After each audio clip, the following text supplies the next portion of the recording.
On the day what the sky blue, many men didn't know it coming. I thought that I would open this episode with a song. It's actually a Japanese song, it's not Chinese. It's by a band called Toe, and it's called 8.6. And I thought it was kind of perfect for the story we'll be doing in this episode today. The story is Coming of the Light by Qiufan, and it's on the surface a story about like a tech startup and things that go wrong at it, or they go wrong for a guy who's part of it.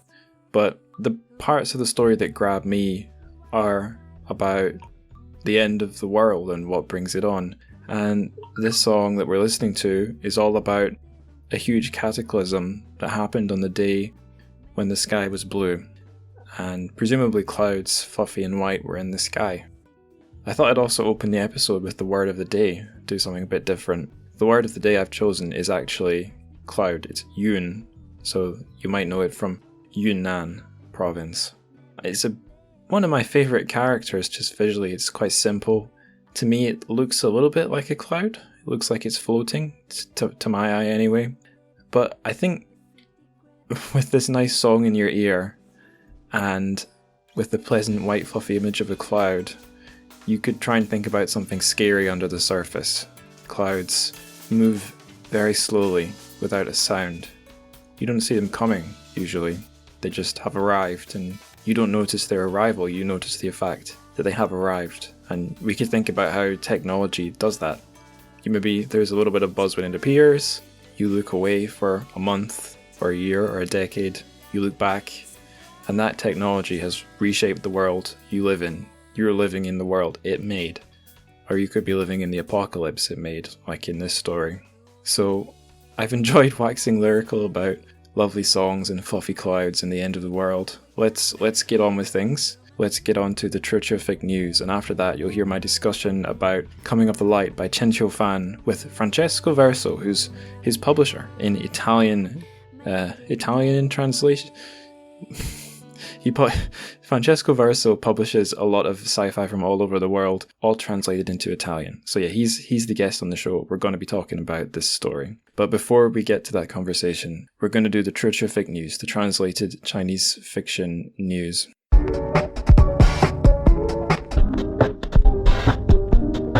So we got 4 items. They're all kind of different. Yeah, I think there's a reasonable spread of media here. The first one I've gone for is something you can read. It's taken from the new issue of Renditions, which is an academic produced journal, I guess by the Chinese University of Hong Kong. They produced this little, I don't know if it's got a print edition actually, but a journal of translations of Chinese lit into English. And the issue has, let me just see, I'm going to see how many things they have available for free online. The intro note and one story are available to read just in PDF form. And the story that is available is called A Ramble Through the Heart by Chua Chim-kang. And I don't actually know anything about this story. I've just popped the link in the show notes under news.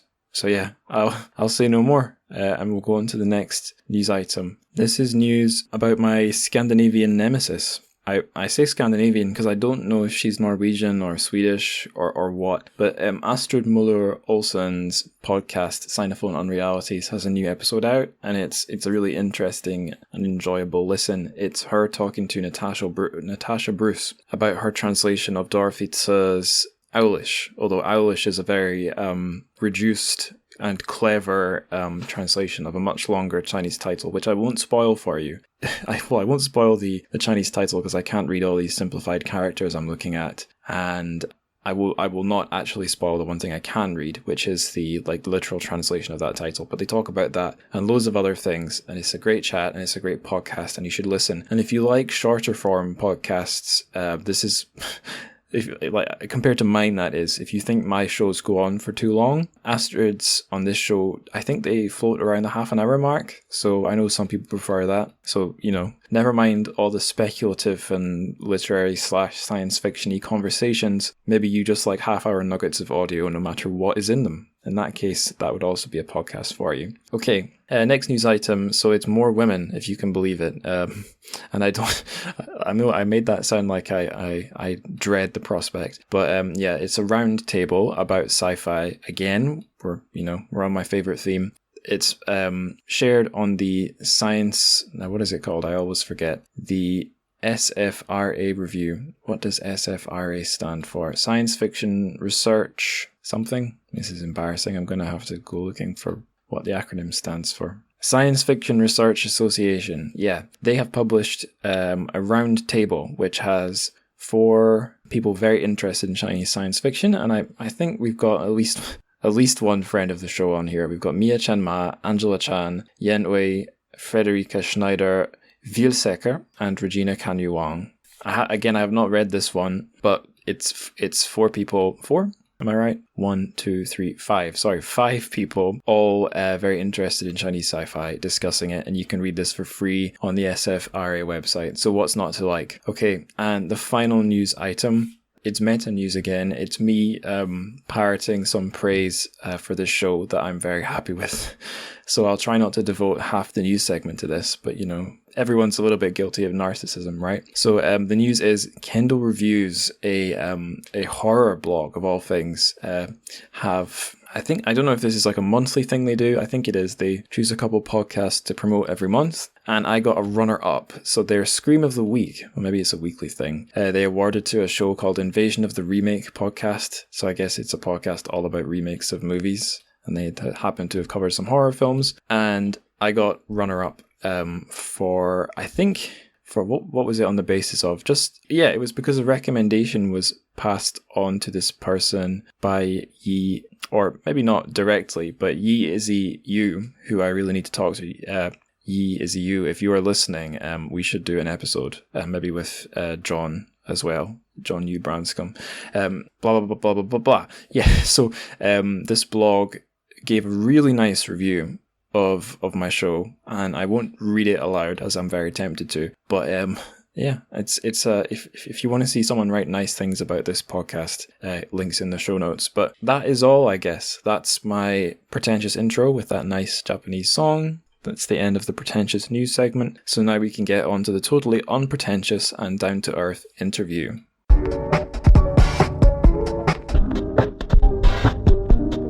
Right, so on the show we've got Francesco Verso. It is fantastic to have you on the show. I guess listeners will find out why soon. But first, I'll just ask you, Francesco, how's it going and what have you been up to recently?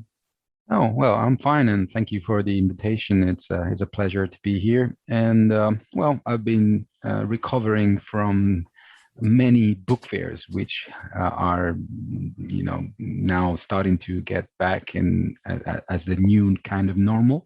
And so I had some book fairs where I've showcased a lot of books, and especially Chinese science fiction books. So that's it. I'm preparing for a small break and then the next year. Excellent. That kind of leads right into my next question. What is it that you do? Why have you been at these book fairs? Yeah, I'm a science fiction writer and editor of a small press called Future Fiction, which is more like a cultural association promoting an alternative way to the future, let's say, including voices that have been neglected or that are considered marginalized by the dominant culture into the science fiction publishing sector. So let's say that we translate from 13 languages and more than 35 countries the best science fiction authors from all over the world. That's so interesting. So before I hit record, we were talking a little bit. Well, I mentioned that the publishing masters I did, and one topic that was covered in one of the modules we did on that masters was about translated fiction, and a lot of the ways. One of the biggest frames we looked at it through, aside from just the pure business side of things, is how it works as a way of trying and succeeding or trying and failing to address some of the imbalance of world literature. And in translation, the balance goes something like this. People in English-speaking countries don't read a lot of stuff translated into English from other languages.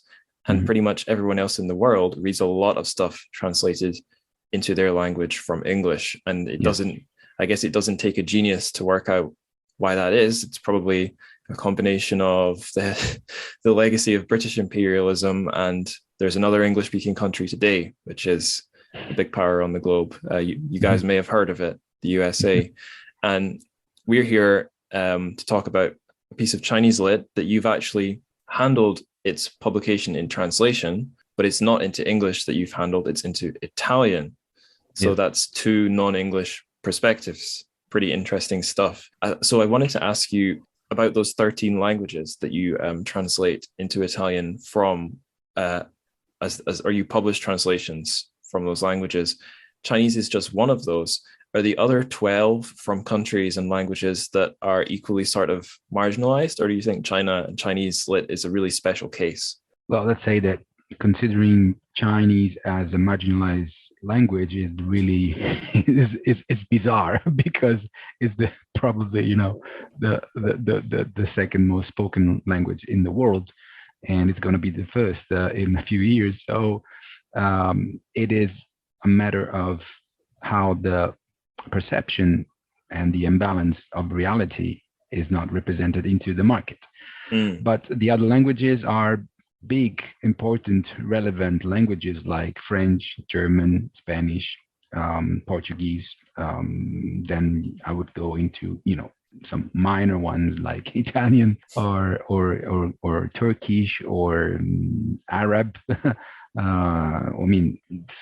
The fact that science fiction has been dominated by the English language, it doesn't mean that the other countries are without their local science fiction scene.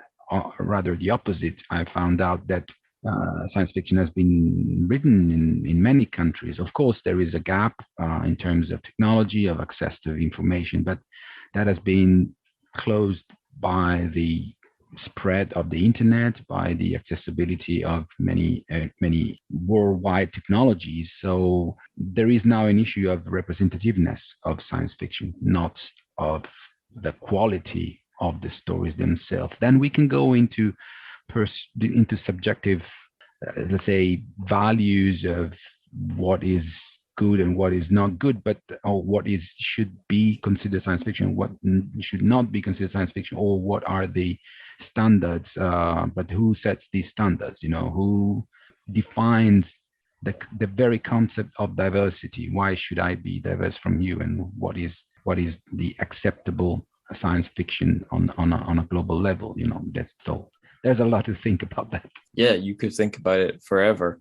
Actually, it's almost as if you read my mind there, because there's another question I wanted to ask you about the sort of Italian side of things. And this links back to my master's, because for my dissertation, I chose to look at the translation of sci-fi into English.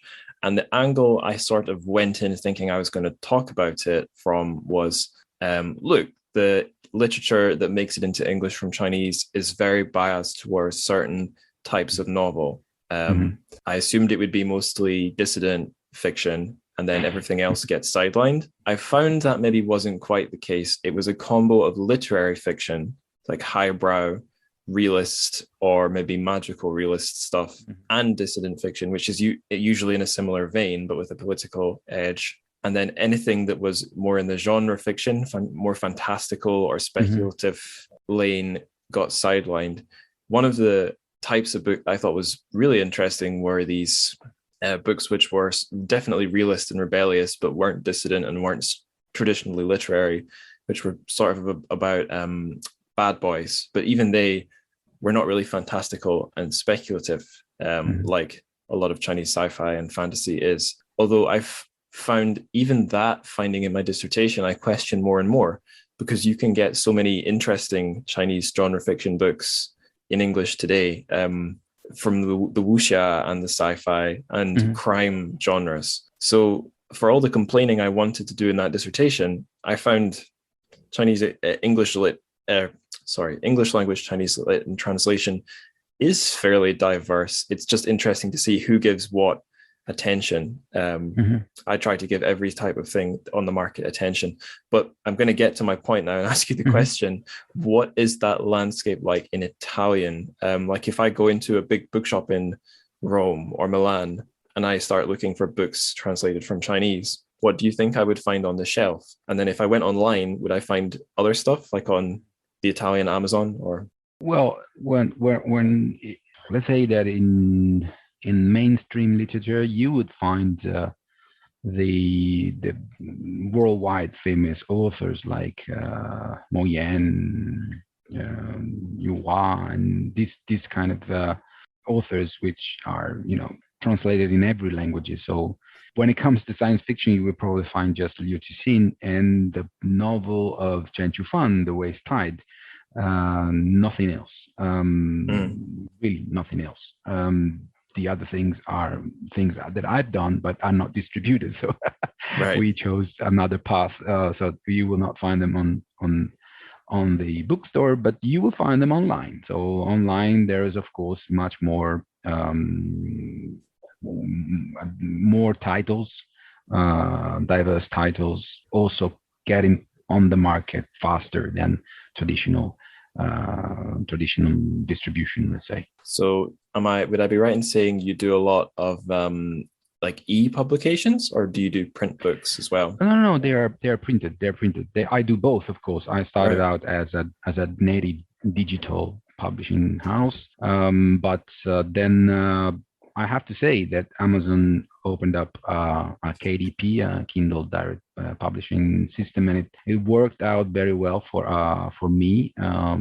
So they handled the print on demand, and they did a very good job for me. So I could print also these books and distribute them very, very easily. So yes, that's the way we use at the moment. Yeah, for anyone listening who's not so up on their publishing terminology, print on demand, that would mean that if someone orders one book, Amazon or some other company, I guess Amazon likes to do everything themselves, will print one copy. How would I say this? So it'll be a single copy, which is not the traditional way of publishing books, where you do a big economic sort of, what's the word? Economics of scale print run of 500 or 1,000 books. Print run, a huge print run, and then stock them somewhere. Yeah. So print on demand is a little bit like printing a document out of your inkjet printer at home in a way, and then it's here for a long time, so people should know about that. Yeah. I was actually talking to another publisher recently based in Chester and Manchester, which is convenient because the little town I live in these days is on the railway route between Chester and Manchester, but he helps to run Camphor Press. Actually, he listens to the show, so hello, Michael. And he was telling me that's how they do their books. It's a way to sort of solve the problem so many indie publishers have of like, how the hell am I going to pay for a print run of 1,000 books if I can't rely on selling them all speedily? Yeah, so it's a nice little innovation, I guess, in book printing. I guess we shouldn't talk the publishing business all evening. We should get to the story, the thing that people are really here for. So you mentioned earlier that two ways one can think about what to publish from other languages. You could think about diversity, trying to pick stuff because it deserves to be included in the bigger picture, or you could think about quality, picking stuff because you love it and it's awesome. And I think I'm guessing we both agree this story is just awesome. Yep. It's by a really interesting author. It's Coming of the Light, and it's by Chen Qiufan.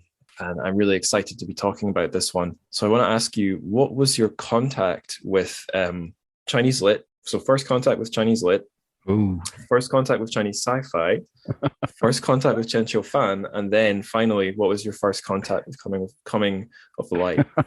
You can manage that. We got some time. Okay. So let's start. Being a sci-fi writer, I was participating in many science fiction conventions, and I get to know many people. So I started this small enterprise of future fiction. I was scouting for non-English science fiction, and I wrote to Ken Liu, um, and uh, and he told me that there was a student in Beijing studying science fiction with Professor Wu Yan at the Normal University of Beijing, and she was Italian. And so he said, Oh, you should talk to her.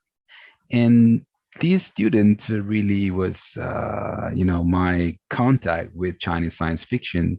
So she introduced me to Professor Wu Yan, and I had the crazy idea of putting together an anthology of Chinese science fiction in dual language, in Italian and Chinese. So can you imagine the fact that I put Chinese on the book was kind of I don't know, it was considered as crazy. I mean, really, why would you waste half of the book for Chinese language? And so the it was at the beginning it was nonsense, but then through this crazy choice, I was invited to China, and that's where I've met Chen Qiufan at the Chinese Science Fiction Convention. But let's say that I have, of course, read his stories before actually meeting him, and that happened probably in one of the. I mean, it's Ken Liu. We have to thank his work, his excellent translations that he allowed us to read a lot of these stories, and including, of course, Coming of Light. So this is the kind of wrap up, because, of course, there's a lot in between. I mean, I'm talking about 5 years ago, and over the years, I've met Chen Qiufan many times. I invited him in Italy. He stayed at my place. We went together for a tour in Italy. We went together in many conventions in China. So we are friends. We talk regularly. I even ask him to write stories or stuff like that. I even changed the title of Coming of Light in Italian, and he said, "Well, that's better." so what is it in Italian? The title in Italian is Buttagram, because of the app that is the center of this amazing story. And I thought that it would have been more catchy to call actually the app, the title, Buttagram, because Coming of Light is something that It could mean anything. yeah, it could mean anything. It's a bit too, general. I don't know. I didn't get the concept. I mean, from the title, Coming of Light, I was a bit puzzled. But when I read the story, I said, "Look, I have a suggestion. What do you think?" And he said, "Yeah, go for it." Yeah, that's a great title, Buddhagram. I guess for listeners who've not read the story, now would be a great time to explain why on earth we've got the name Buddhagram in there. So this is what I've been doing for the last dozen or so episodes. I'll have a go at summarizing what happens in the story. I probably will drop some spoilers, not 100% spoilers, but if you're listening and you really don't want to know, if you don't want the short story spoiled, then close your ears. But yeah, it goes something like this. We're following a young man in a tech company. I believe his name is Zhou Chongbo, and he starts off recounting a time in his childhood when he was with his mom in a supermarket, and they met a monk, and the monk recited to them a koan, which I have the definition of a koan in my notes here. My notes are loading. So a koan would be a succinct paradoxical statement or question used as a meditation discipline for novices in Buddhism, and then expanding on that a bit more. The effort to solve, in quotes, a koan is intended to exhaust the analytic intellect and the egoistic will, readying the mind to entertain an appropriate response on the intuitive level. Each such exercise constitutes both a communication of some aspect of Zen experience and a test of the novice's competence. And maybe the really important word there is Zen, because Buddhism, maybe even specifically Zen Buddhism, is a big theme through the story. Yep. But the other theme is the tech, like China's Silicon Valley, basically. Zhongguancun, the area in Beijing, that's like the Chinese Silicon Valley. So the guy we're following, Zhou Chongbo, he's working in a startup in Zhongguancun. And I guess long story short, his boss, I forget who comes up with it, but his boss's company, this startup, creates this app, Buddhagram. Now, this is where I might be getting things a bit muddled. Buddhagram has a little built-in trick, a little hack in its the way it captures images, because I guess it's supposed to be a bit like Instagram. Yeah, it has a watermark which is capable of containing a way of retrieving the entire image. So if you crop or alter or reduce or shrink or blow up a Buddhagram image, the original can be retained from or re-extracted from the watermark. And this causes the app to behave strangely. That's from what I recall. And then the other aspect, the other strange thing that happens with Buddhagram is that they get some monks to bless the app, and that causes it to go viral. And I guess the reader can interpret the reason it goes viral how they like. Either it's a silly meme or there's really something to it. People are looking for some spirituality in their lives. And this is, I guess, where I start to sort of get lost, because the plot gets weird. Weird things start to happen. The world seems to be becoming strange. Maybe, do you want to pick it up here, Francesco? Because I'm losing the thread. It's not so weird. It's that the app gets into the market and it's being used in different ways. So of course it overwhelms its own creator, and it becomes like a boomerang effect. So people start to ask blessing for every kind of thing, and that creates problem because they want to know who the monk is, and that goes into personal problems for the protagonist's family. And so that's why he has to run away, and everybody has to run away from the company because of these snowball effect. That's where we go into the second part of the story. Right, perfect. Now, my memory is a bit hazy here as well, but I think the essence is Zhou Chongbo has fled to a Buddhist monastery himself, and he's an anonymous sort of monk. But one of his superiors in the monastery has some very odd ideas about the nature of the universe, and seems to see some parallels between, I guess, digital reality and the reality that Buddhism describes. And I have a note that after I thought about the story for a bit, I felt that although it's not really said explicitly in the story, there's sort of three levels of reality. There's the sort of earthly world, the Buddhist concept of dust, which came up in the last episode of this podcast, Dancing Through Red Dust. So if listeners know a bit about Buddhism, or if they remember, earthly dust, red dust, is this idea that everything in the world is sort of illusory and tries to lure you in.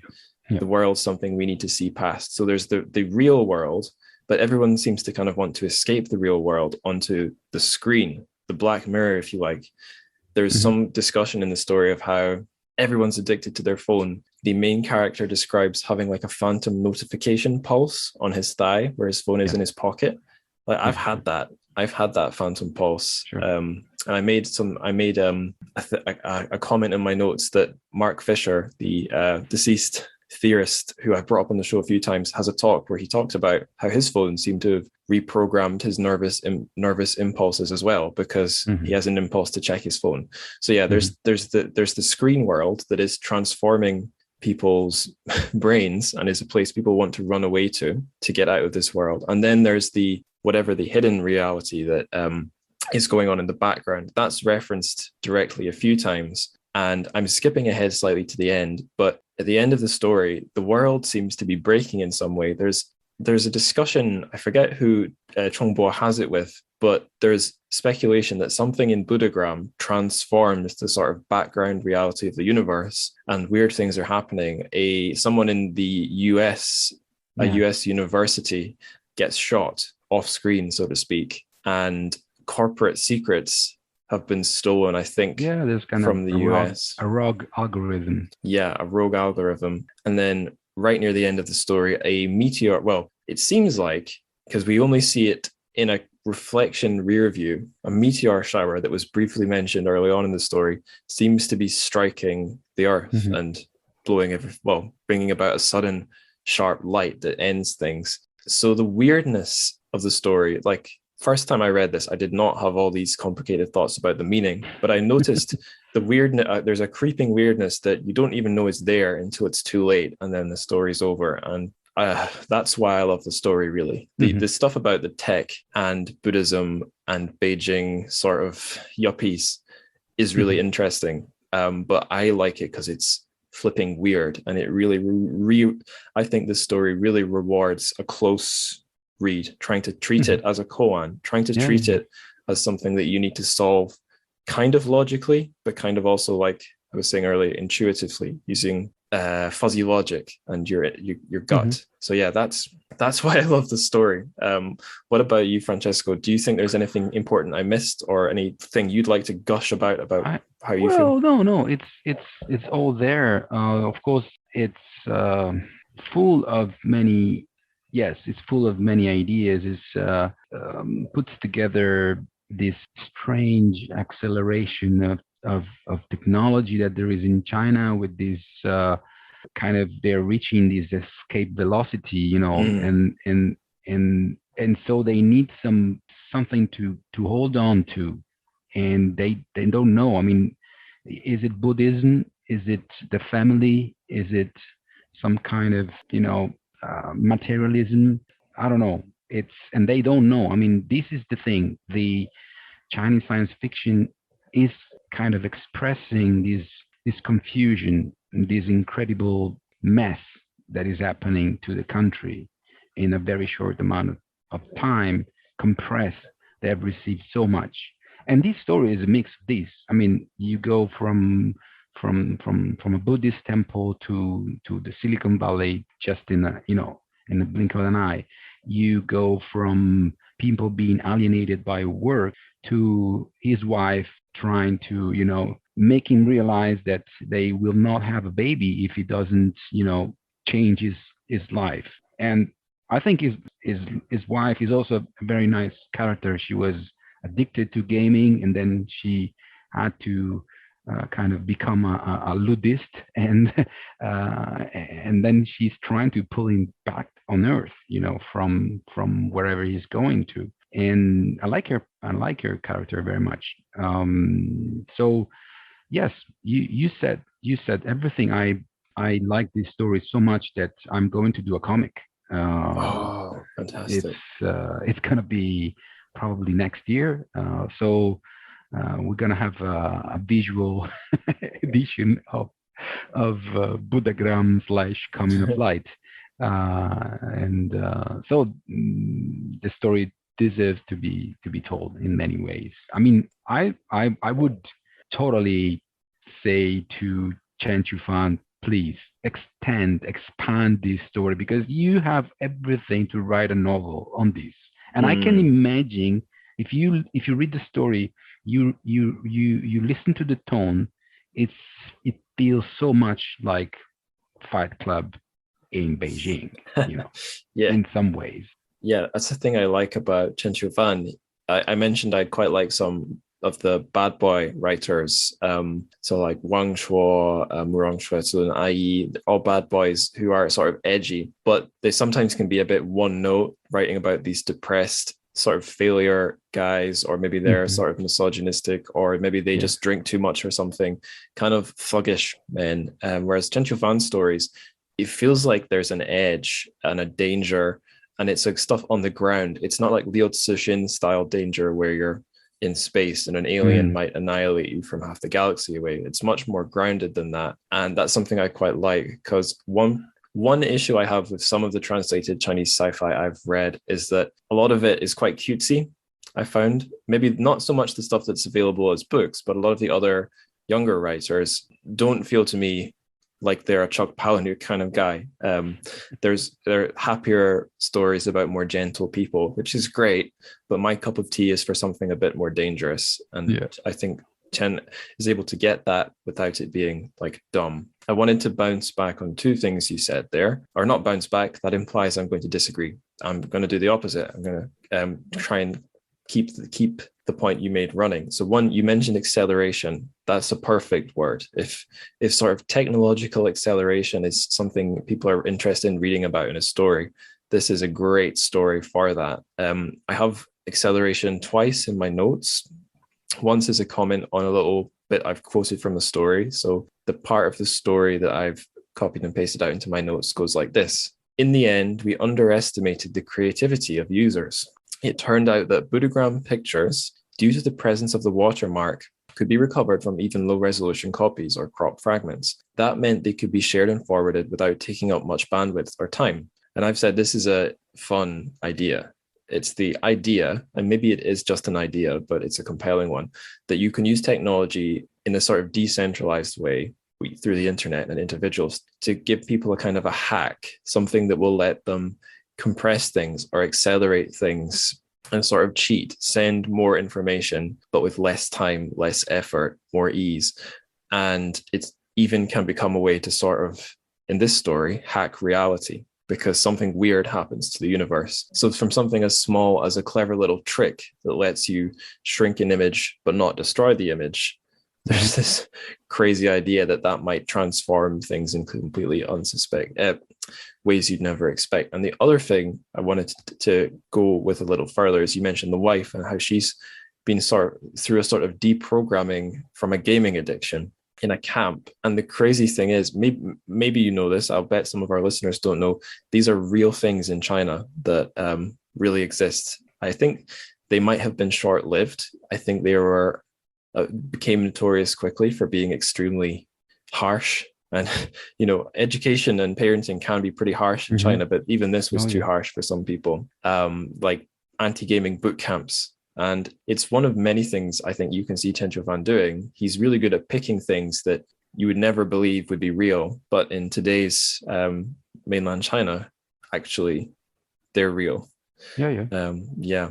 So there's no footnote in the story to tell readers that, but it's interesting to know. Yeah, I don't know so much about them, but I think it's just worth mentioning. I wanted to add something because of the first observation you made. Because yes, in a way, it looks like the system is giving people some freedom to maneuver this technology, but in reality, what he says some pages later, I translate because I don't have the English text, I have the Italian translation, so I will translate. We are like birds lost in the fog, constantly attracted by bright displays until we forget the direction where we were flying to. So this is the thing. I mean, yes, you can exchange whatever you want, but you're still in this cage and you don't know where you actually what the hell you're doing. You're exchanging pictures and you see, this is the thing. You're making faces, making selfies, changing the blur, the color, the thing. What are you doing with this technology? So the nonsense of it is the main point, I think. Yeah, no, every day I pick up my phone to turn on my alarm for the next morning when I need to get up for work. And then in seconds, I'm in one of my social media apps and I've forgotten I literally remember a minute later I was supposed to set my alarms. I actually did that 3 times in a row last night. It's a bit distressing. I've got that exact quote that you lifted in my notes, and I know we should be going through our questions I prepared, but I really want to quote this part too. So we had the bit about the birds lost in fog, and then it keeps going. This is Ken. I think this is Ken Liu's translation, I should say. So these are Ken Liu's translation. Yet cold night has fallen, and hungry predators are approaching in the dark. My phone beeps, indicating that it's nearly out of battery. My instinctive reaction is not to conserve, but to rush to look through WeChat moments posted in my network. Every last drop of juice must be used to its fullest extent and not be wasted with invisible background processes. Now you get a glimpse of my values, my philosophy. So there's a huge amount to say there. I think the line, hungry predators are approaching in the dark, that's more significant than I think we first realized, because something is coming in the background and we never learn what it is. And the fact it's phrased here as hungry predators is really interesting. Makes it sound like a Cthulhu story. something's coming from outside and we're distracted in the fog. And then I've highlighted the words instinctive reaction because yeah, it's not even something he has a choice to do. His phone is programming him, reprogramming his instincts, or hijacking his instincts to keep clicking like or whatever. Then we've got the phrase invisible background processes. I highlighted that because I think that's really important. And I think also the phrase every last drop of juice must be used to its fullest extent. Yeah, it's funny. We may maybe think just because we're using technology that we're optimizing or maximizing something, but maybe you're just the one being optimized. Just because you're using a piece of advanced technology doesn't mean anything, because as it is in this story, it's not useful things that are being spent on it. And he actually deliberately rejects the background, which is a mistake he doesn't realize until it's far too late. The background's actually really important.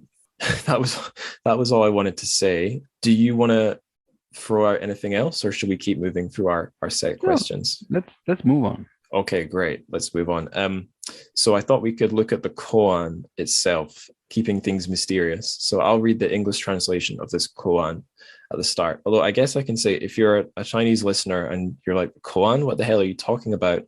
In Mandarin, this is a gong'an. It has a K in English, I think, because of the old Wade Giles spelling, where letter G's were letter K's. So in like the 20th century, this would have been known as a kong'an in I guess in English, but it should be in Mandarin a gong'an. But in this story, Ken Leo has rendered it as just koan, which is how you'd usually see it in English. So anyway, here's the koan. As clouds drift across the sky, so master in the void is seen. Dust clings to everything but what is true. Over and over the monk queries, what does your visit mean? Master points to cypress, which in courtyard has taken root. So I have some thoughts about what it means, but Francesco, what the hell does it mean? Well, I would rather listen to you first because I'm not so good in koan. Okay, yeah. So I spent a whole evening puzzling this. Good. Right. So my interpretation, and I'm reading this from text, that's why I'm using big words. I think the koan suggests that truth exists on timescales beyond our understanding, in things that exist outside of human time, outside of material we can perceive in the background and in absence rather than in the foreground. And I'm getting that from the second line. Dust clings to everything which is true. Dust, Hongchen, red dust, that's the illusion. That's the world. That's like the matrix, basically. That's the world Buddhists want to sort of transcend. The tree which has already taken root in the courtyard suggests some non-human working. So I'm deliberately using weird arcane phrases, but something that is not human. A tree is a kind of life that exists far beyond our lifespans often, and has some, it has some kind of existence, plant existence, which we just can't get our heads around. Plants are aliens. That's what I'm saying. And it's an invasion from the outside, maybe. I know a lot of courtyards in Chinese houses often people have planted the tree there, but the koan says it has taken root. So maybe a bird dropped it from its, its feces, and it's growing there. It's not from this human home. It's some alien thing growing there, and that process is underway very, very slowly. And the last line I've said, the master may have stepped out from the beyond to deliver a warning, because the first line says, as clouds drift across the sky, so master in the void is seen. So something has arrived. So it's just all very spooky. I think that the two first lines are about the flow of life, the fact that things are moving, are inconsistent, are have this we are in this stream of life, and the only way we can grasp, we can understand something is putting roots. So in a way, with all this acceleration of technology, the only way is to plant your roots, to have a baby, so this is kind of I see it as he's projected into this accelerated reality, which is stopping him from seeing the reality of things. And then he goes back to his, I mean, or at least he plants his roots, watching, his baby born. So it could be, I mean, of course, we are just thinking about, but these forces, the one thing that is dynamic, the other that is static, and these is the two main forces of the universe, the entropy and the other one, the more static sort of, the eternal. There's a good word. Yes, the two forces, Yeah. That's what I got from it. Right. Yeah, you've reminded me of something that is initially going to sound irrelevant, but we'll see why it's irrelevant. I was in my hometown, Dundee, waiting on my girlfriend's dad arriving. And while we were sat outside, there was a youngish mother with a toddler, and the toddler was just wandering around. Fortunately, it was not too busy. It was a sort of large courtyard sort of area, funnily enough. And the boy was just wandering wherever, and she was barely paying him any attention. I kept worrying he was going to run onto the road or fall over. And the reason she wasn't paying him any attention was she was eyes on her phone. And that sounds like the most mundane thing. I might sound like an old man complaining about that. But like in the context of this story, that mom is trying to escape reality into her phone. And the cost is neglecting her child. And I think if I remember right, when Chongbo sees the meteors or whatever it is coming to destroy the world, he sees it reflected in the eyes of his son that he's looking into. I think I'm remembering that right. So yeah, he's finally paying some really close attention to a really important part of reality, and he's losing it. There's one other thing I wanted to say. So we mentioned acceleration, and I know in accelerationist or Silicon Valley thinking, one sort of silly but also, who knows, maybe really important strand of thought is that all this technological acceleration actually has one endpoint, and that's the creation of artificial intelligence. You use the word liftoff. And that line of thinking says when technology is able to improve itself, that's takeoff. That's where something not of the flesh is going to sort of surpass us and replace us. Who knows? Could be a ridiculous thought, but I kind of wonder if that's not necessarily what the story's about, but it's hinting at that sort of that arrival of something that's totally beyond us from technology, but also from something beyond our mind's comprehension. I think that story was a bit too early for that. He's working on that at the moment. I mean, this story is from some years ago, but at the moment he's really into artificial intelligence. So that's what he's working on now. Right. Interesting. I think we've talked quite a lot about the foreground and the background already. So I'll move on to memes, another accelerating crazy thing. And I know memes are something that technology has accelerated because I was around the end of high school. The meme, like the square or rectangular JPEG with a caption, was becoming a thing. And fast forward 5-10 years, 11 years to today, memes are like so bizarre and referencing references. They haven't just become more complex. They've disintegrated. Like the memes have become part of the joke is that they might be more pixelated or more distorted. JPEG files do a thing where if you share them over and over again, they degrade. And that was a thing. I think that was a trend from a few years ago. But yeah, the acceleration of these things that by definition are things that are transmitted and reshaped and they have a tendency towards entropy, not sort of refinement. And memes from Chinese and Western culture appear in the story. So off the top of my head, Chongbo's his wife references NPCs, which is quite a political meme actually from sort of the 4chan alt-right world. I think initially they use it to describe it's from video games, non-player character. So it's people who basically have a mainstream opinion that these guys don't like. They dehumanize those people by calling them NPCs. And that's referenced in the story in not such a malicious way, but that's the origin point. Like we could use it today and sort of recontextualize it, but that's where it spawned, that meme. And then we have at least one other from Chinese culture. We have duang, Have you ever come across Duang before? What do you mean? Because I'm not familiar with the word. Duang. So it's a Duang. I'll find it in the original text. Duang. Yeah, okay. So Ken Liu's translation, it goes like this. On the hour or at designated times, the box will even emit a tranquil, meditative duang, like the Oh, ringing okay. of a now it's a meme because there's no duang in Mandarin. You can have Yeah. guang or huang, but it can't begin with the D sound. Okay. That's an internet joke that started. So someone rediscovered an old advert Jackie Mm-hmm. Chan, Chen Long, as he's known in mainland China, did for some shampoo. And he was Okay. trying to describe what the shampoo does to your hair.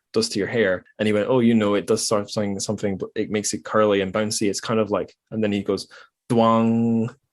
And Mm-hmm. the people who were sharing the video were saying, wait, which character is that? What is duang? And someone actually made a new Chinese character to represent duang. They took the Chung and Long from Jackie Chan's name, merged them together, and that became a new Chinese word, duang. All right. And I have an anecdote for that one. A year or two after Duang had been a big hit on the Chinese internet, I had an internship at That Shanghai magazine, and they were doing a sort of New Year meme review. They were trying to do an article for expats to teach them about big memes on the Chinese internet. And one of the editors suggested, how about we do Duang? And the lead editor said, no, Duang is dead. That was years ago. There's no Oh, more Duang. So Duang is dead is like burned into my mind. But I guess when he wrote the story, it might have been big. But yeah, anyway, so there are Western and there are Chinese memes in the story. What do you think of that? this would be a perfect question for Qiufan. Right. The thing is probably is trying to use it in a playful way, not so. Um, Even the non-playing characters is used in a very soft way, like to say you you pretend too much of yourself. You think you are, you're not so important as you think you are. So, in this way, I don't think I don't have anything more to add to this. That's all Really, right. I don't know. I'll do a variation on that question then, that's maybe better suited to you, Hmm. since you edit and write a lot of fiction. Well, you write your own fiction and you edit published fiction from all over the world. Have you seen other stories that do interesting things with internet culture in the sci-fi that you handle that it would be similar or an interesting contrast with what Qiufan's doing in this story? There's a problem here with the what we miss with the translation.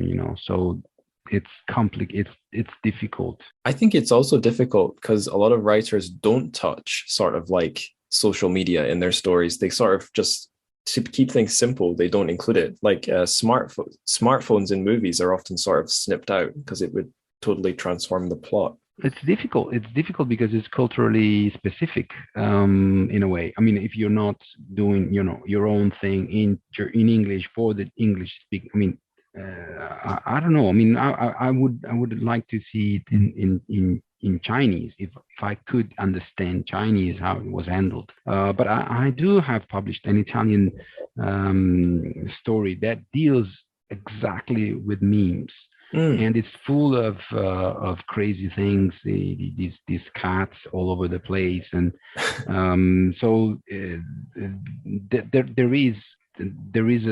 is this. I don't know.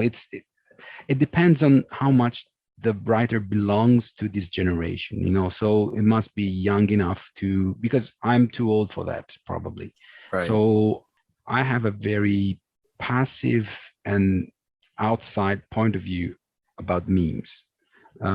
So I'm totally missing the references and totally missing the also the sense of it. I mean, I have just a broad general idea, and I don't use them, and I don't, I'm not part of that culture, so I'm not the best person to talk about that. That's fair. I have a half sister who is half my age actually, so I'm 28. Yeah. So do the maths, you can work out how old she is. And yeah, she's living in a different internet culture from Yeah, me. I know yeah, I'm never going to touch TikTok. No, no, thank you. But it's interesting how the nature of the medium shapes how you use it. So yeah. like, I don't know, when you were in your 20s, like what were the media and the mediums that were on the cutting edge that you were interested in? I was born analogic, Mm. of course. I was a DJ, and I used vinyl, and then all of a sudden it was CDs, and then all of a sudden it was MP3, and then all of a sudden bam, bam, bang, streaming and disappeared. So I've seen these in music, but well, of course I was grown up with a Commodore 64 with tape tape recording forever to load the game, and Pac-Man and Donkey Kong and these kind of things. So of course it's another age. It's completely another age. These things are really specific to your generation, because if I say to my daughter Pac-Man, she would just probably think it's a T-shirt, because they see these. I mean, I've even talked to some people. They think that, what is Nirvana? Yeah, well, they think that, Nirvana is a group. They don't know about what before that, what was the meaning of Nirvana. They even think Nirvana is a T-shirt again, because they seen that media. They don't have any reference to the rest. Yeah. So yeah, again, we that terminology speaks to the people that can understand it, and that's interesting. Yeah, I think the Nirvana logo on t-shirts is a good example of like Yeah. an analog meme. I'm gonna use this as a chance to bring up the original meaning. It was Richard Dawkins of all people that came up with this word. I guess before he was focused mostly on being an angry Yes. atheist, he was Yes. interested in more interesting stuff. So his definition The selfish is gene. yeah, yeah. An element of a culture or system of behavior passed from one individual to another by imitation or other non-genetic means. So yeah, I was talking about memes there as if they began in 2000 and like 8, 9, 10. But of course that's Hmm. not true. Cultural memes are, Yeah, they've gone on since the ancient times. They've just of they're course. they're digital is one form that they take now, but it's there are still Yeah, analog memes. yeah. I'll keep us moving, but yeah, I just wanted to say when I was growing up, I had a cassette player that had like kids' stories, like children's audiobooks. Mhm. But that was like the last years of those things. I was born right at the transition to CDs. Yeah, And yeah, now they're gone too, basically. I still have my yeah, CDs, but I've got no reason to keep them really. yeah. Yeah, okay, let's keep it moving. So my next question was about Silicon Valley and Zhongguancun, so like the Beijing Silicon Valley. Hmm. Now, this is actually quite similar to that last question I asked you. So you're someone who's very involved in sci-fi. I wanted to ask you, have you seen other stories that handle the tech world and its obsessions? And that those could be any obsessions, but yeah, have you seen much stuff like that? Well, yeah, I mean, especially, I mean, if we're talking about Chinese science fiction, I've published a lot of it, and of course there's a lot of these anxieties and a lot of these fears that are projected, embedded into these new technologies. So, for example, I published a beautiful story by Mu Ming, which is a young, talented author, and she wrote a story about retinal adjusters, which is really like affecting the way we see things, we see colors, and this is a beautiful story that, of course, goes so deep into the sense of sight, that it really changes the way we perceive reality. And there's a conflict with her mother, which of course she opposes this kind of technology,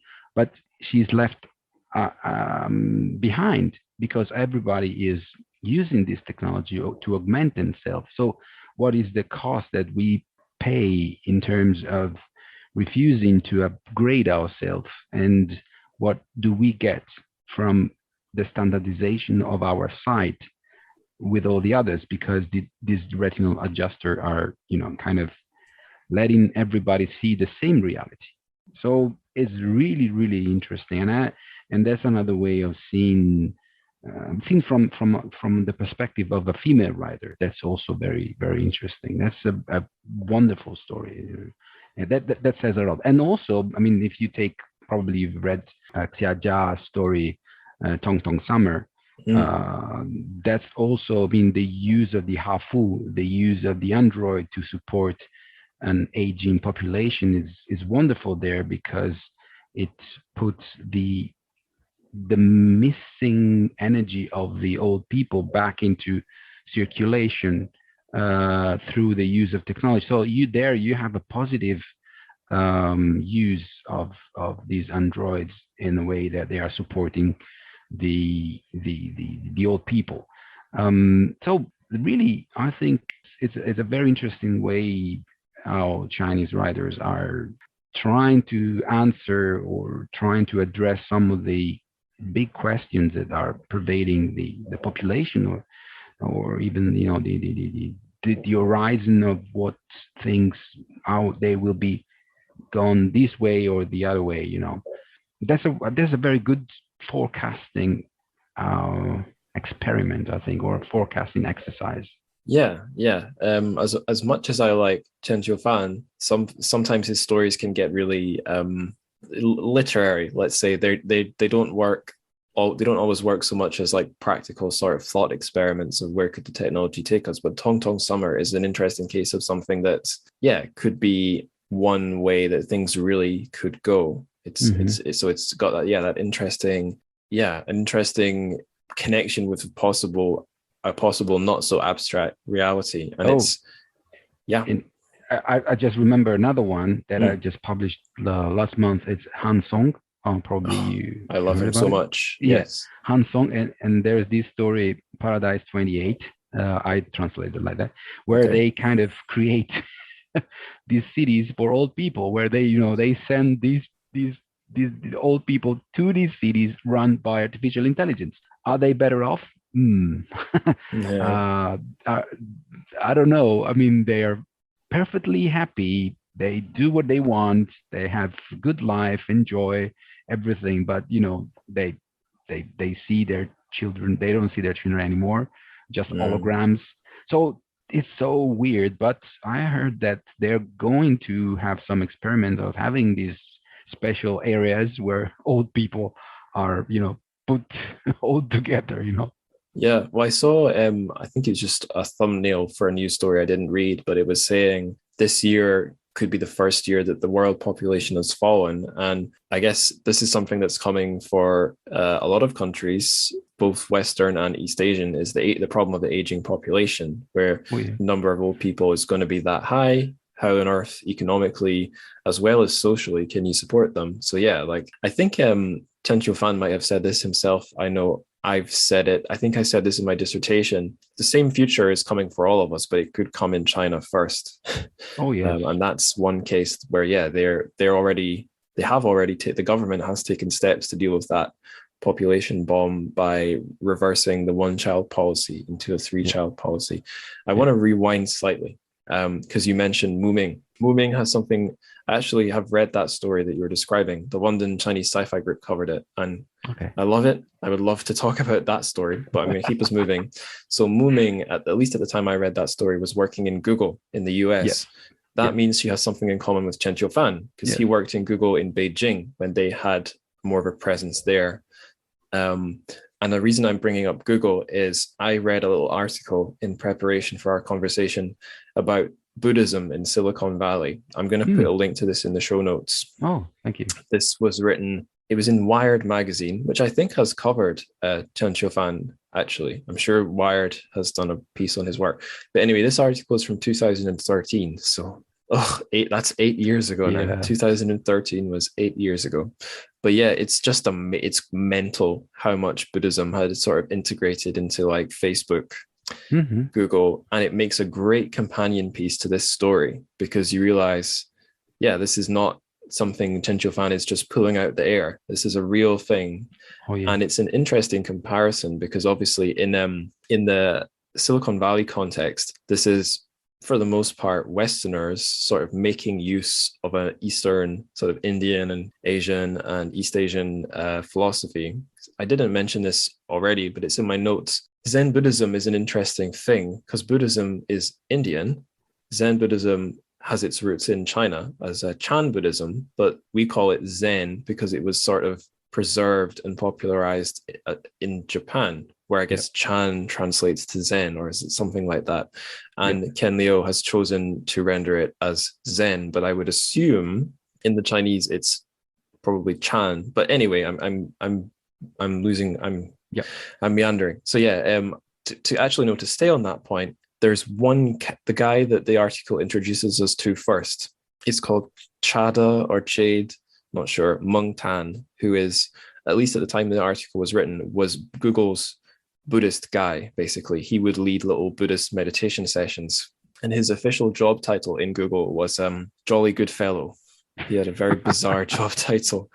And it says in the article that Chade Meng Tan was introduced to Buddhism. He's Singaporean. I think he's, judging by Meng Tan, pretty sure he's Chinese Singaporean. And he was introduced to Buddhism by an American Buddhist nun. So there's this really complicated East-West transmission of this Asian religion, which businesses were trying to basically use to sort of hack their workers, like improve their workers, I guess, productivity or their stability, keep them in the company longer, blah, blah, blah, blah, blah. I could talk about this article for a long time, but I'll finish on this. The course in Google where you could practice Zen Buddhism had a name. It was called Search Inside Yourself. So yeah, it's stranger than fiction. I would love to read more stories about this whole dynamic, but it's great that Chen Qiufan has given us an example of how this works or might work in China. I know he used, or at least Ken's translation uses the phrase pop Buddhism. And it's an interesting thing because in the West, I guess we have one kind of sort of dumbed down Buddhism, but the same thing does happen in China. People will sort of post Buddhist stuff to their social media feed that is maybe not, I don't know, it's maybe not direct from the texts. It's not the product of years of meditation, but it's sort of being used as, like, I don't know, posting a feel good picture of the raccoon hanging from the branch that says hang on in there, just sort of cultural trash floating around on the internet. Do you want to say anything or should we keep moving? No, let's move. Keep moving. Okay, right. So at the end of the story, the narrator knows the end's coming, but he doesn't really know why. Do you think as readers, we can piece together like why, like what happened? Is there an answer to the mystery, or do you think it's best left as a mystery? I was a bit puzzled here because I think that the story, there's no big mystery except for these stars maybe falling, but meteorites, I don't know, but I don't think they're hitting the Earth. At least it wasn't meant to be like that. Maybe I've misread that. Interesting. No, but I mean, I just no. I mean, I thought the story was pretty clear at the end in the sense that the baby is the solution, from my point of view.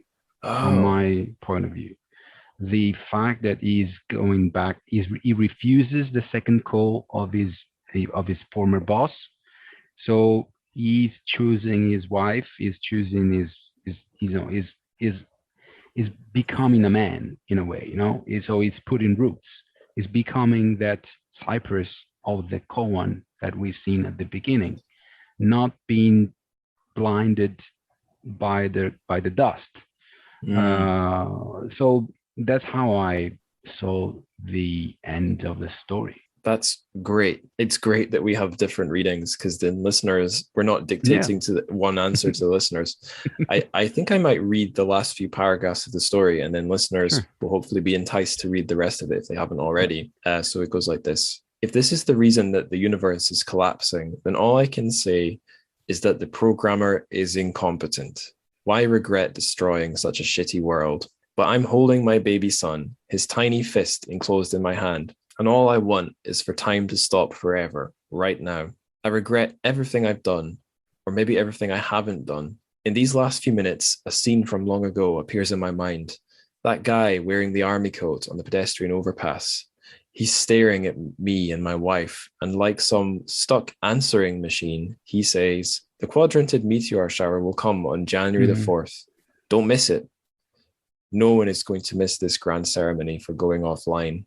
I play with my son, trying to make him laugh or make any sort of expression. Suddenly, I see a reflection in his eyes, rapidly growing in size. It's the light coming from behind me. So, yeah, you're right. It's quite ambiguous. It could be Yeah, happy yeah. or it I could see be, I see your yeah, point. I see your point, and I'm following again. I see your point that maybe this is the end of the world. It could be, but it is totally. It's coming like unexpected. I mean, where is the NASA telling us that the meteorites, are hitting us? yeah. Where is the American astronaut saving the world? Yeah, I mean, That's, a new reading now. Maybe he's remembering this guy predicting the end of the world, and then he imagines it's coming because what a good note to end on. Finally, paying attention to your son. I think I don't know. I will ask Qiufan next time I see him, or we could invite him to He'll smile and he'll wink and he'll tell you nothing. a day. Of course not. No, Yeah. that's the way it should be. That's the way it Uh-huh. should be. Totally. Yeah, I feel the same. I'd love to quiz. I'd love to present to him my ridiculous, insane person 10-page theory, but really I shouldn't. It's better not to. Okay, so I guess we're getting near the end of our chat. I have a thing that I've been doing on recent shows where I ask like a bonus question, which I'm going to cut out of the main episode and put it on my Patreon feed for the supporters of the show. So that bonus question is this.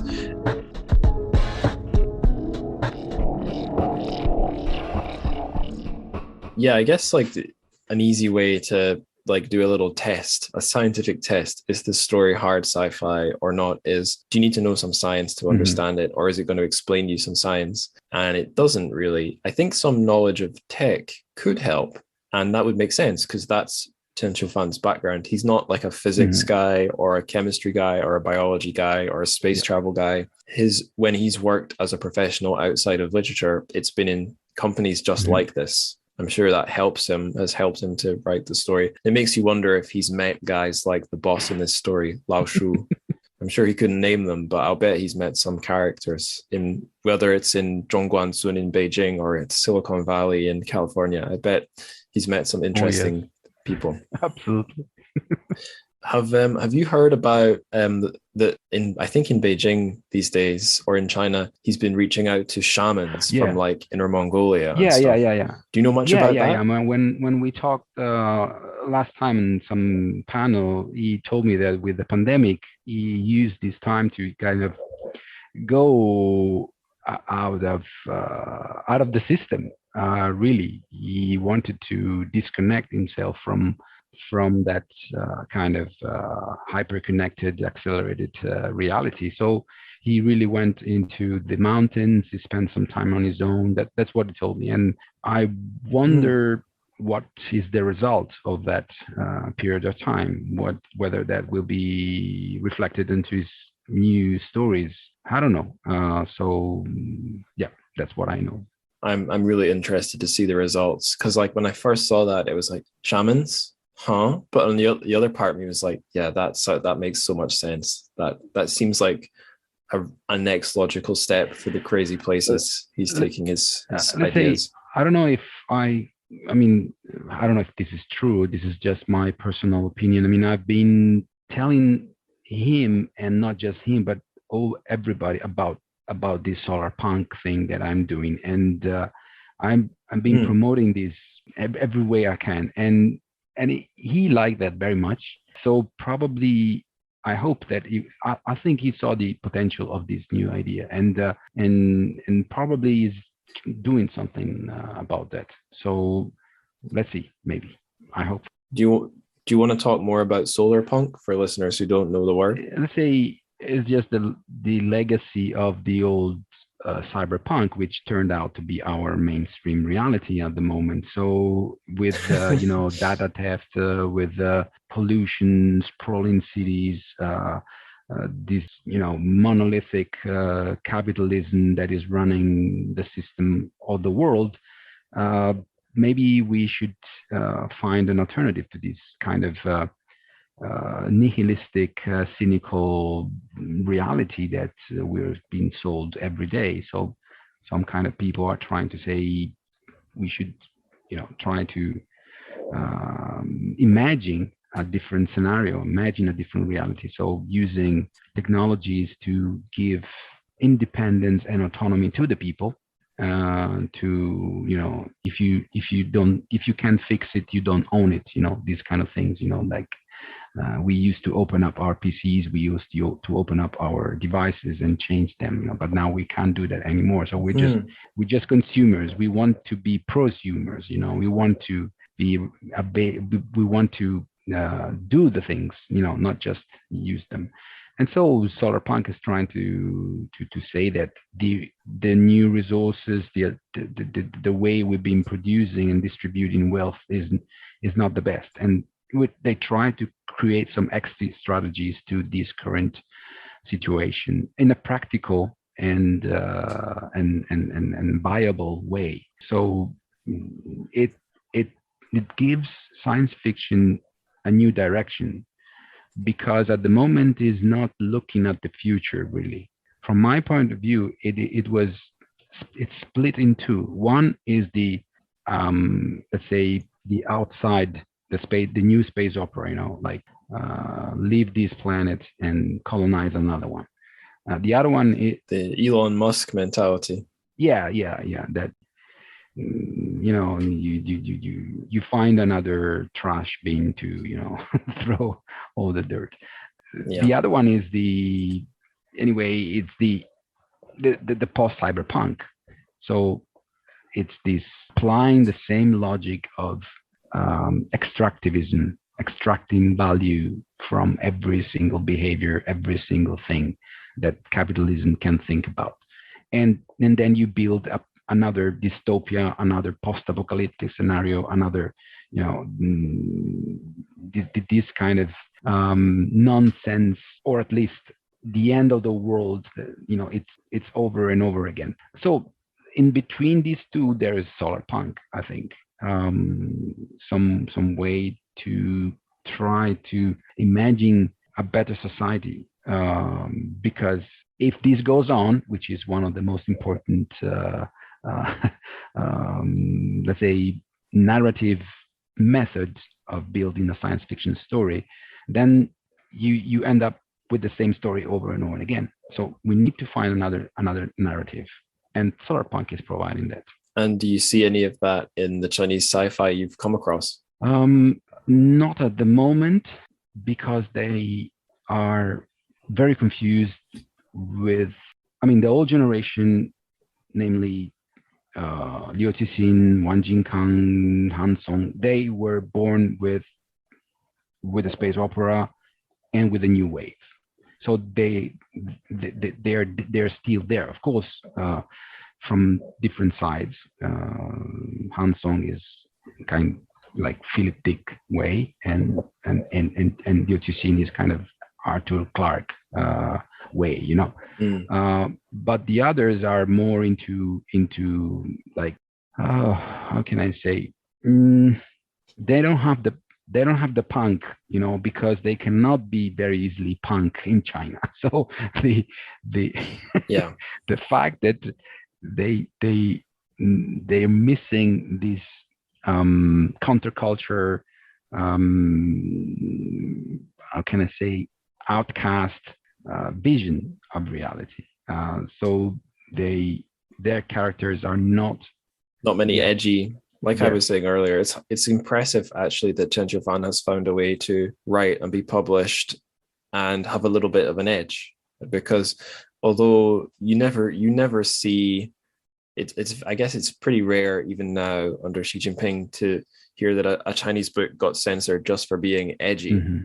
But a writer who is like that might struggle to get published unless it's a very safe kind of edginess about a guy who like drinks too much. Or like a thing I've enjoyed in mainland Chinese lit is there's a lot of stories with very nihilistic characters, which I know you were saying is a problem, but it's interesting for me to read that kind of edginess coming from a country which you might expect to censor it.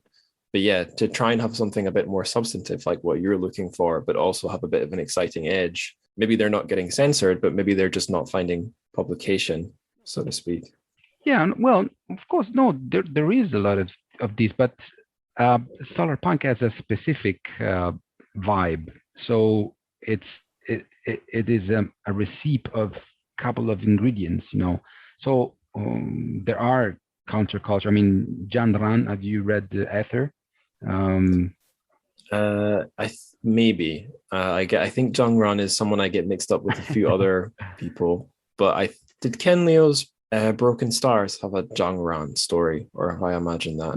but find out at Ether. It's a very, very, very good one. But in general, of course, there are positive stories, you know, optimistic stories. But to really consider it solar punk, it takes a bit more. So, but I'm hopeful. I mean, I'm spreading the seeds so they will blossom in due time. I'm sure that's the right place to plant them. Cool. All right. I guess we can go on to the last questions now, the further reading questions. So, if our listeners really read or have read Coming of the Light, aka Buddhagram, and they really enjoyed it, where else would you send them? And this could be something Chinese, but it doesn't have to be. My suggestion would be to read for sure Han Song, which is a previous generation, but he's a great writer, and he kind of addresses some of the same anxieties of Chen Qiufan, less on a technological level, but more on a philosophical and political level. So his metaphors, his allegories are really powerful one. If you've read The Rebirth Bricks, that's an amazing story, really amazing story. That's one author totally to check out. And I would say if on a more a softer level, I really like Xia Jia. She is the, let's say, the other side. You know, if you have yin and yang, she is, you know, the other side, because they're kind of grow together.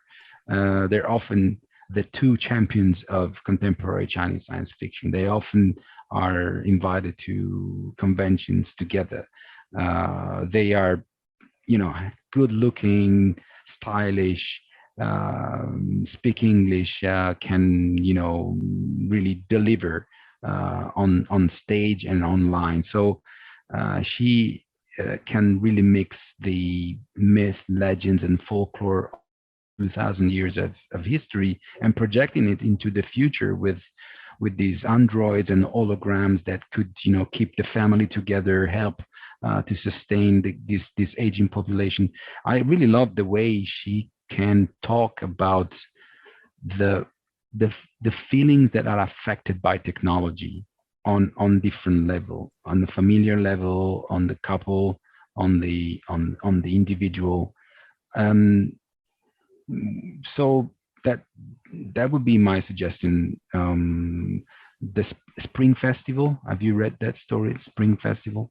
Yes. Yeah, that's in one of the Yeah. Ken Liu anthologies, I believe. That's amazing also. And I have been telling her so many times. I mean, she needs to finish this novel, the Encyclopedia of, I don't remember, something about the Chinese something. And Yeah. and that, come on, because she hasn't written a novel yet, and I really would like to read it and publish it in Italian. So she's again my one of my best Chinese science fiction author. Yeah, I think Han Song and Chen Qiufan, they're like my faves, but Xia Jia would be in close running for third place, I think. And the Han Song and her are a great yin and yang, because Han Song's the guy you read, at least I read his stories, and I think Oh no, I was right all along. Life is Yeah, pointless. It is all just it's a horror show. Every second is just a weird, yeah, disturbing horror show. I guess I'll just resign myself to my fate. And then when I read Shaja, I stop thinking about all yeah, those things. And I'm not thinking, oh, life is wonderful. I'm not thinking in those abstract terms. I'm usually just crying and smiling at the same time. Because yeah, she a lot of her stories have touched me a lot. And when they're not doing that, they're often quite clever or playful or charming. And they're I think they can fool you. You might think they're very simple, but actually you can yeah, tell that a lot of thought has gone into them. They're less flashy, I think, than Han Song's yeah, stories. Han Song, you feel like this is a very clever and moody guy. Whereas with Shaja's stories, you might just read it as a piece of fun, but if you stop and think about it, it's equally deep. It's just a very yeah. different kind of deep. Okay, very final question. What are you reading just now?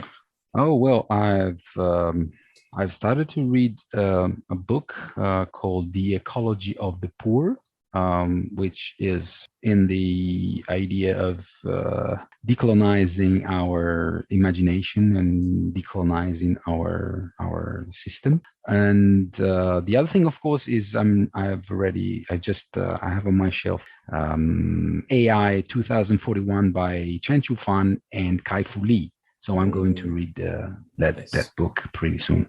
And yeah, Awesome. I think someone's going to give that one to me for Christmas. So fingers crossed. I guess I'll say what I'm reading as well. Maybe appropriately, I'm reading for the very first time Neuromancer by William Gibson.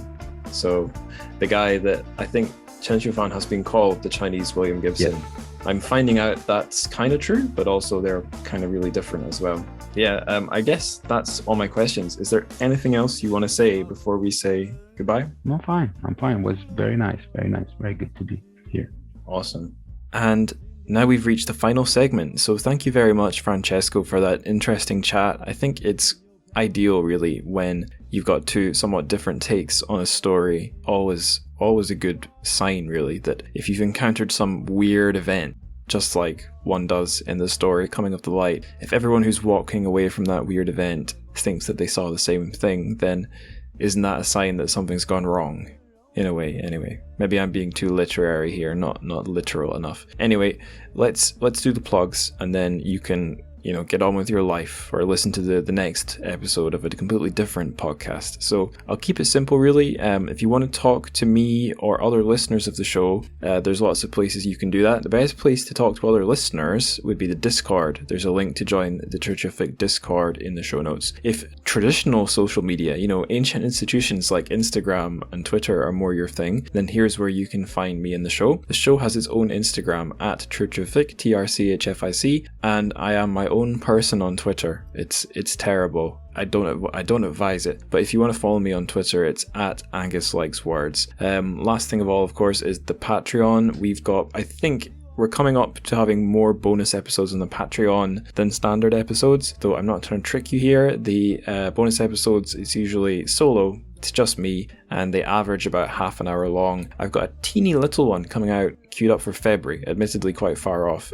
which is the little 2.5 minute segment with Francesco, where he revealed to me his favorite Chen Qiufan stories in what order. That's a bonus episode.